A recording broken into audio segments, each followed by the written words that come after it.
इस बीच एक बड़ी खबर आपको बता दें, सैफ अली खान हमले मामले में बड़ी अपडेट मिल रही है। आरोपी शहजाद की कोर्ट में पेशी और 5 दिन की रिमांड मिली है पुलिस को। कोर्ट ने शहजाद को रिमांड पर भेजा है। मेडिकल के बाद कोर्ट में पेश किया गया था और आपको बता दें कि बांद्रा हॉलीडे कोर्ट में पेश किया गया था। तो ये सैफ अली खान हमले मामले में बड़ी अपडेट आपको बता रहे हैं। शहजाद को 5 दिन की रिमांड पर कोर्ट ने भेजा है। पुलिस ने 14 दिन की रिमांड मांगी थी, लेकिन 5 दिन की रिमांड पुलिस को कोर्ट की तरफ से दी गई है। अब 5 दिन क्योंकि दिए गए हैं, हालांकि पुलिस ने 14 दिन की रिमांड की मांग की थी, लेकिन कोर्ट की तरफ से 5 दिन की रिमांड पर भेजा गया है शहजाद को। ये बड़ी खबर आपको बता रहे हैं।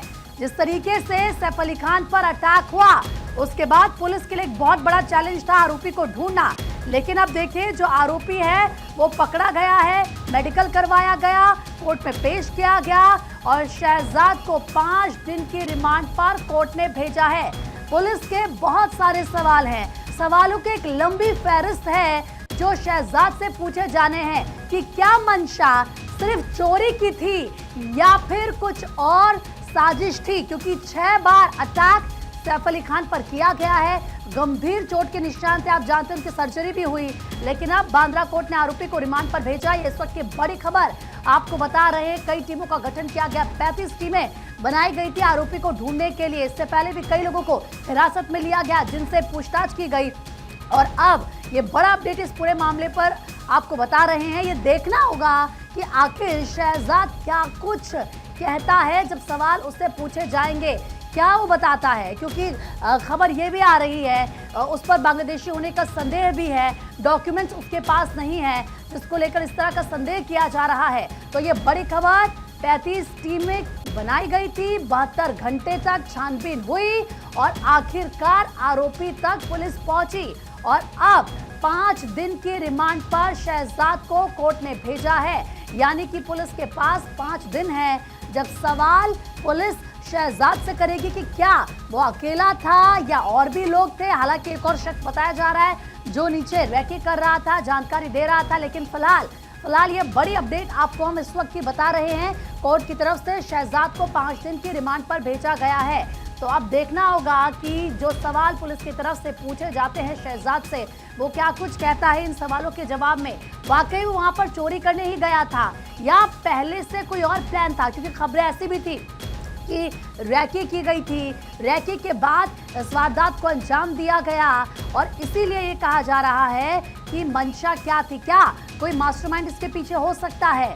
तमाम राज अब शहजाद खोलेगा जब पुलिस उससे सवाल पूछेगी। जो शातिर आरोपी है आखिरकार अब पुलिस की गिरफ्त में है, लेकिन सवाल ये भी साथ में है कि आखिर और कितने चेहरे और कितने नाम शहजाद के साथ इस पूरे घटना में शामिल हैं। हालांकि अभी तक जो शुरुआती जानकारी फिलहाल सामने आ रही थी, उसमें पहले यही कहा गया कि ये चोरी की मंशा से ये शख्स घर में घुसा, उसके बाद मेड के साथ इसकी नोकझोंक होती है और जब वहां पर सैफ अली खान आते हैं वो उन पर अटैक कर देता है।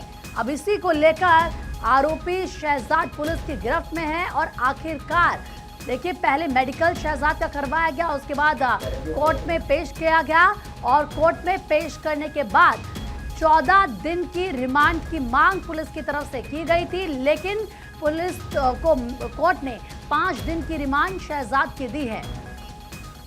ज्यादा बातचीत के लिए इस वक्त हमारे सहयोगी सौरभ शर्मा हमारे साथ न्यूज रूम से लाइव जुड़ चुके हैं। सौरभ, आखिरकार 72 घंटे की छानबीन के बाद आरोपी शहजाद आज कोर्ट में पेश हुआ। पुलिस की कोशिश थी कि 14 दिन की रिमांड मिले, लेकिन महज 5 दिन की रिमांड पुलिस को मिली है। लेकिन सवाल बहुत सारे हैं जिनके जवाब पुलिस को चाहिए।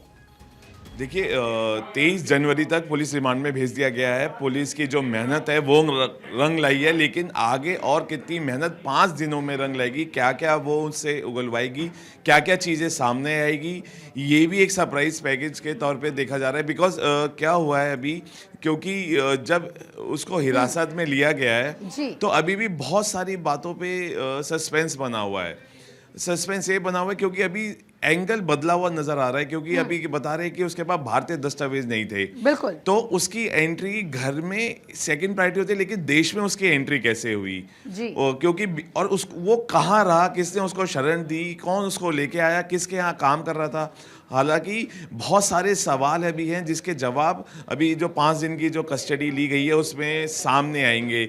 लेकिन अगर ऐसे ही बांग्लादेश, क्योंकि शक जताया जा रहा है अभी कि ये बांग्लादेश का हो सकता है, अब सबसे बड़ी बात जो सामने आएगी कि ऐसे कौन लोग हैं जो उनको शरण दे रहे हैं, बिना दस्तावेज के उनको लाके यहाँ पे उनकी मदद कर रहे हैं।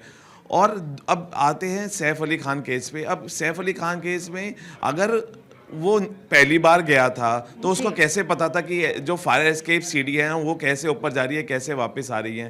तो बहुत सारी ऐसी चीज़ें हैं जो सामने अभी नहीं आई हैं। पुलिस भी इस पे से पर्दा नहीं उठा रही है, वो भी थोड़ा वक्त ले रही है, धीरे धीरे चीज़ों को सामने ला रही है, प्रेस कॉन्फ्रेंसेस कर रही है।